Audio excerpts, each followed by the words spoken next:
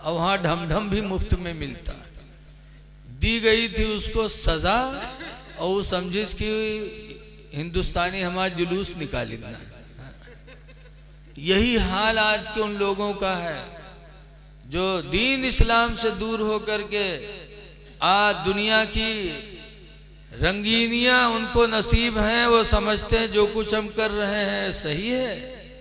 ऐ लोगों, ऐसा न करो, चंद दिन की जिंदगी है, मौत आनी ही आनी है, इसलिए जो भी लम्हात मिल जाएं उसको अल्लाह का शुक्र अदा करो, नमाजों की पाबंदियां कर लो। साहबे किराम की जिंदगी देखो। हजरत उमर रदियल्लाहु ताला अन्हु कहा करते थे, या अल्लाह मेरी जिंदगी की पूरी नेकियां अबू बकर की 2 नेकियों के बराबर हो जाती। अबू बकर की 2 नेकियों के बराबर मेरी जिंदगी की पूरी नेकियां हो जाती। अबू बकर रदियल्लाहु अन्हु की 2 नेकी, एक रात की और एक दिन की। रात वाली कौन नेकी? हजरत अबू बकर की, कि जब मक्का के लोगों ने हुजूर को कत्ल के लिए घेरा तो रात पूरा जमाना दुश्मन था मेरे नबी का, लेकिन उस रात भी हजरत अबू बकर ने हुजूर का साथ दिया, तो रात वाली नेकी हो गई। और दिन जब हुजूर का विसाल हुआ और हुजूर के विसाल के बाद लोगों ने समझा कि अब इस्लाम मिट जाएगा, तो ज़कात देने से लोग इनकार करने लगे, तो हजरत अबू बकर ने तलवार उठाई और कहा, खुदा की कसम मैं उस वक्त तक लोगों से जिहाद करूंगा जब तक के जिस रस्सी में ऊंट को बांधते उस रस्सी की भी ज़कात नहीं देंगे तो मैं उनसे जिहाद करूंगा। तलवार लेके निकल पड़े अमीरुल मोमिनीन हजरत अबू बकर। तो हजरत उमर ने कहा था, अमीरुल मोमिनीन अभी अभी हुजूर का विसाल हुआ है, आप तलवार न उठाओ, जिहाद न करो, वरना लोग ईमान से दूर हो जाएंगे, इस्लाम से। ऐसा मत करो, कुछ नरमी बरतो। तो हजरत अबू बकर को जलाल आया था, फरमाया था, अंता जब्बारुन फिल जाहिलियत, उमर तुम जमाने जाहिलियत में तो बहादुर थे, व खव्वारुन फिल इस्लाम, और इस्लाम में बुज़दिल हो गए। कद इनक़ताल वहियो, उमर वही खत्म हो गई। व तम्मद दीनो, अल्लाह का दीन मुकम्मल हो गया। अयुन कसो, क्या वो दीन कम हो जाए? वाना हय्युन, और मैं जिंदा रहूं? खुदा की कसम ऐसा कभी नहीं होगा। हजरत अबू बकर ने जिहाद किया। जब लोगों ने देखा कि अरे ये तो हुजूर का विसाल हो गया, लेकिन इस्लामी निज़ाम कभी मिटने वाला नहीं है, तो लोग फिर ज़कात देने लगे, और जो मुर्तद हो गए थे फिर इस्लाम को कबूल कर लिया। तो ये दिन वाली नेकी है। हजरत उमर कहा करते थे, या अल्लाह मेरी जिंदगी की पूरी नेकियां अबू बकर की 2 नेकियों के बराबर मान लेते। ये सहाबा थे जो हर वक्त अल्लाह को राज़ी करने के लिए सोचा करते थे। आज हम दुनिया में इस तरह से डूबे हुए हैं कि हमारी शाम गुजरती सुबह गुजरती हमको एहसास नहीं कि जिस खुदा ने हमें पैदा किया उसका शुक्र भी हमें अदा करनी है कि नहीं अदा करनी है। ऐ लोगों, नमाजों की पाबंदी करो और रिज़्क़ हलाल खाने की कोशिश करो। हलाल रोज़ी ये बहुत बड़ी इबादत है, बगैर इसके हमारी इबादतें भी कबूल नहीं हो सकती। इसीलिए अल्लाह का हुक्म है, या अय्युहल्लज़ीना आमनू इज़ा क़ुदियतिस सलाह, ऐ ईमान वालो जब नमाज पूरी हो जाए, फंतशिरू फिल अर्द, तो ज़मीन में फैल जाओ, वब्तगू मिन फज़लिल्लाह, और अल्लाह की ज़मीन में फैल करके अल्लाह की दी हुई रोज़ी को तलाश करो। मस्जिद में न पड़े रहो, बल्कि मस्जिद से नमाज पढ़ के निकल लो और इसके हलाल की तलाश करो। हलाल रोज़ी तलाश करने के लिए घर से निकलना ये भी सहाबा की सुन्नत है। एक सहाबी ससुराल में रहते थे, 2 मंजिला मकान था, नीचे सास ससुर, ऊपर बिटिया दामाद। रोज़ी कमाने के लिए घर से निकलने लगे। जैसे आज हम लोग दिल्ली बम्बई जाते हैं, ऐसे वो भी निकले। जब निकले तो निकलते वक्त उन्होंने अपनी बीवी से कहा, ला तंजली मिनल उलुवी इला सफली, ऐ मेरी बीवी तुम ऊपर से नीचे न उतरना, हत्ता रुजिअ मिन सफरिना, यहाँ तक कि मैं सफर से वापस आ जाऊं। ये कह के चले गए। नीचे उस लड़की के बाप रहते थे। हदीस में फमरदा अबूहा, तो उस लड़की का बाप बीमार हो गया। लड़की नीचे बाप, लड़की ऊपर बाप नीचे, बाप बीमार हो गया। जब लड़की ने सुना कि मेरे अब्बा की तबीयत खराब है और ये भी सोचा कि मेरे शौहर मना करके गए थे कि नीचे न उतरना, तो हदीस में फारसलत इमरातन इला रसूलिल्लाह, तो उस औरत ने, उस लड़की ने एक औरत को हुजूर के पास भेजा कि जाके हुजूर से मसला पूछो कि क्या मैं नीचे बाप को देखने के लिए उतर सकती हूँ, मेरे शौहर ने मना किया था। जब हुजूर से पूछा फ़क़ाल रसूलुल्लाह ला, तो सरकार ने फरमाया नहीं, हत्ता ततिया ज़ौजके, उससे कह दो नहीं नहीं, यहाँ तक कि तू अपने शौहर की फरमाबरदारी कर, नीचे न उतर। नीचे नहीं उतरी, लिखा है फस्तद्दु मर्ज़ु अबीहा, तो उसके बाप की बीमारी और बढ़ गई। सुम्मा अरसलत इमरातन इला रसूलिल्लाह, फिर उसने एक औरत को हुजूर के पास भेजा कि जाके हुजूर से पूछो कि इसी सूरत में उतर सकती हूँ कि नहीं। फ़क़ाल रसूलुल्लाह ला, तो सरकार ने फरमाया नहीं। हदीस में हत्ता माता अबूहा, यहाँ तक कि उसके बाप का इंतकाल हो गया। लड़की ऊपर है, बाप नीचे, बाप का इंतकाल हो गया। तो हदीस में फसुम्मा अरसलत इमरातन इला रसूलिल्लाह, तो उसने फिर एक औरत को बारगाह नबी में भेजा कि जाके पूछो कि मेरे बाप का इंतकाल हो गया, मैं बाप का चेहरा देखने के लिए नीचे उतर सकती हूँ कि नहीं। जब पूछा तो सरकार ने फरमाया ला, नहीं, नीचे नहीं उतर सकती, तो अपने शौहर की फरमा बरदारी कर। नीचे नहीं उतरी। लड़की के बाप का जनाजा तैयार हुआ। अल्लाह के रसूल भी जनाजे में तशरीफ ले गए। नमाज दफनाने लगे तो दफनाने के वक्त एक गैबी आवाज़ आई, कद गफरतो बिहसनाति बिन्तिही, मैंने इसको बख्श दिया इसकी लड़की की नेकियों के वसीले से।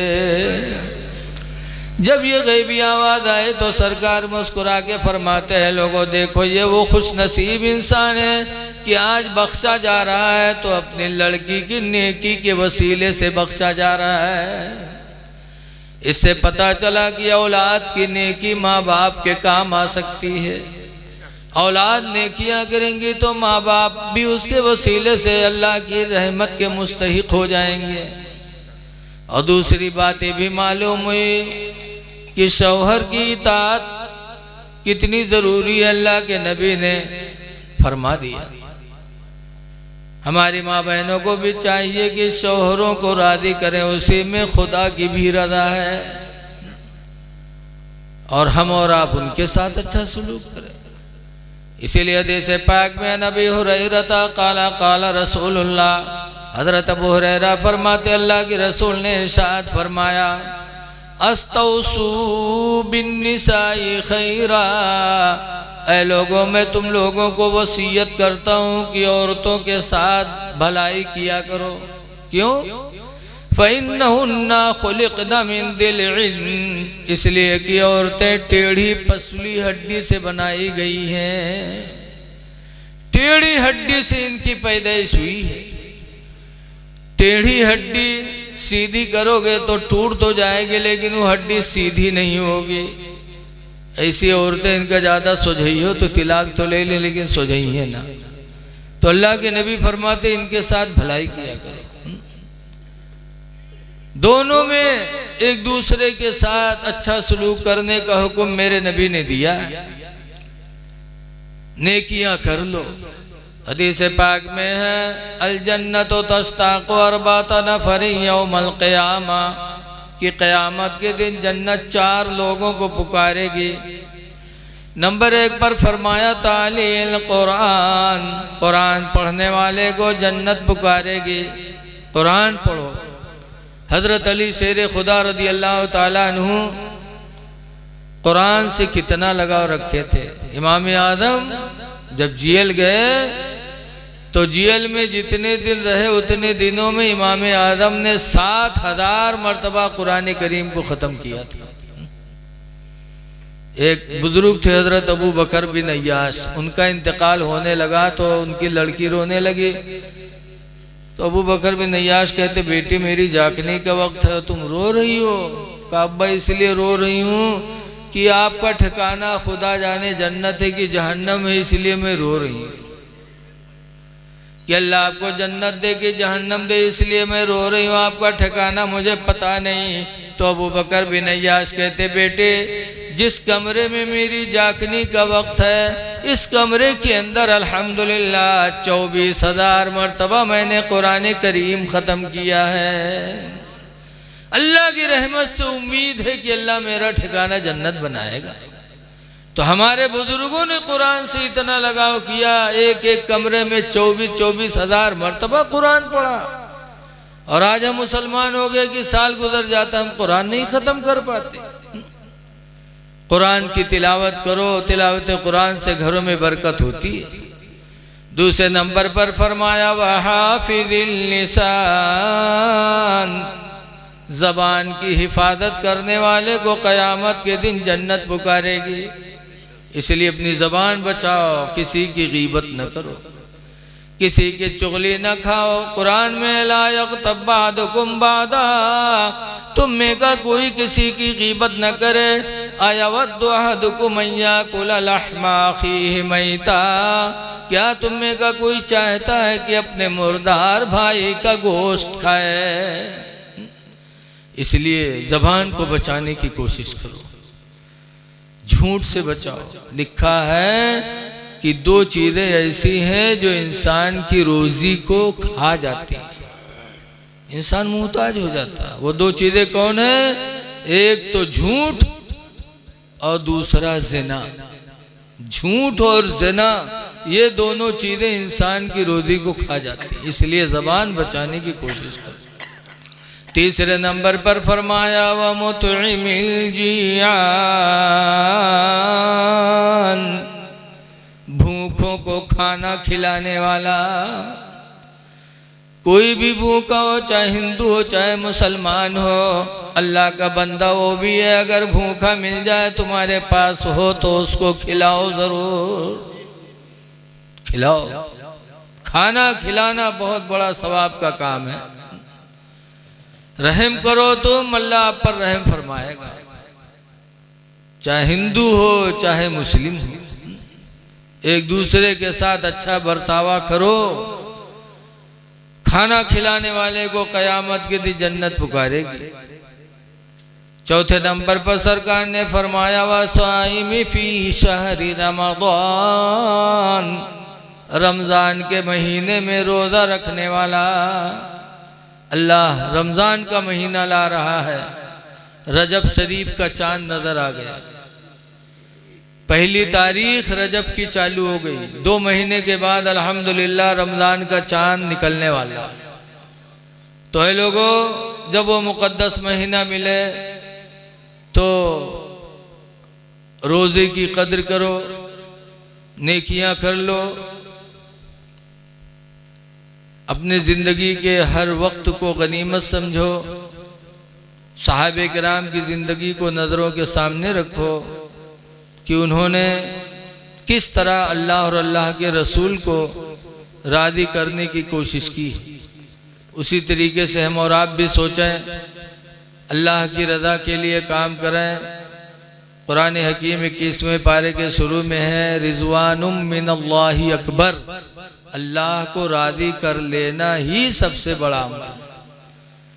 कोई भी काम करो तो उसमें सोचो कि अल्लाह हमसे राज़ी हो जाए। इसलिए कि बुखारी की हदीस है, सबसे पहली हदीस यही है, इन्नमल अमालु बिन्नियात, बेशक अमलों का दारो मदार नियत पर है। फमन कानत हिजरतहु इलल्लाहि व रसूलिही, तो जिसकी हिजरत अल्लाह और उसके रसूल के लिए होगी, फहिजरतहु इला मा हाजरा इलैह, तो उसकी हिजरत वहीं तक होगी जहाँ तक उसने किया, या ना अल्लाह के रसूल की रज़ा उसको मिल जाएगी। देखो मुसलमानों ने मक्का छोड़ा था, जब हुजूर ने हिजरत की तो मुसलमानों ने भी हिजरत किया, बीवी बच्चे घर मकान सब छोड़ दिया, अल्लाह के रसूल की मोहब्बत में मदीना पहुंच गए। जब वहाँ पहुँचे तो मदीने के अंसारियों ने बड़ी कुर्बानी की, देखा कि ये सब इस्लाम के नाम पर सब छोड़ आए हैं, तो मदीने के अंसारियों ने अपना घर भी दिया, और जिसके निकाह में 2 बीवियाँ थी, एक बीवी को तलाक देके एक मुहाजिर को दे दिया। इस तरीके से जो मक्का से गए थे बगैर बीवी के थे, बीवी वाले हो गए। जो मक्का में गरीब थे मदीने में जाकर मालदार हो गए। मदीने के अंसारियों ने इतना दिया मुहाजिर मुसलमानों को, तो मक्का में जो मुनाफिकीन थे वो लोग सुनिन कि अरे यार फलनवा यहाँ गरीब रहा है, हुआ गवा पैसों पाएगा तमाम और मेहरू पाएगा।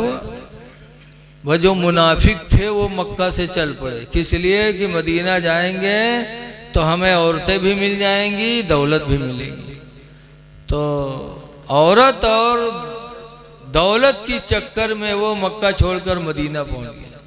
जब मदीना पहुंचे तो सरकार ने फरमाया था, इन्नमल अमालु बिन्नियात, बेशक अमलों का दारो मदार नियत पर है, जिसकी जैसी नियत होगी उसको वैसे उसका सिला मिलेगा। तो हर काम में नियत अच्छी रखो। इसीलिए हजरत अबू हुरैरा रज़ियल्लाहु अन्हु रवायत करते हैं कि लोगों अमलों में खुलूस पैदा करो, इखलास पैदा करो, इसलिए कि तुम्हारे अमलों का परखने वाला बड़ा दाना है, अल्लाह बहुत अक्लमंद। तो इसलिए ये इसाले सवाब की महफिल है। देखिए हर मुसलमान का फ़र्ज़ बनता है कि अपने भाई के लिए दुआ करो। हज़रत उमर रज़ियल्लाहु ताला अन्हु ने भी वसीयत किया था कि लोगों अपने भाई उमर के लिए दुआए मग़फ़िरत करो। हज़रत अबू हुरैरा रज़ियल्लाहु ताला अन्हु ने भी यही वसीयत किया। तो दुआ करो, अल्लाह ताला हमारे हाफिज़ सद्दाम साहब के वालिद को और तमाम ईमान वालों की अल्लाह ताला मग़फ़िरत फरमाए, और अल्लाह उनके कब्र को बुक़्क़े नूर बना दे। अब देखिए टाइम भी हो चुका और हज़रत अल्लामा सुभान रज़ा साहब की तकरीर भी बाकी है। इन्हीं चंद बातों के साथ मैं अपनी तकरीर ख़त्म कर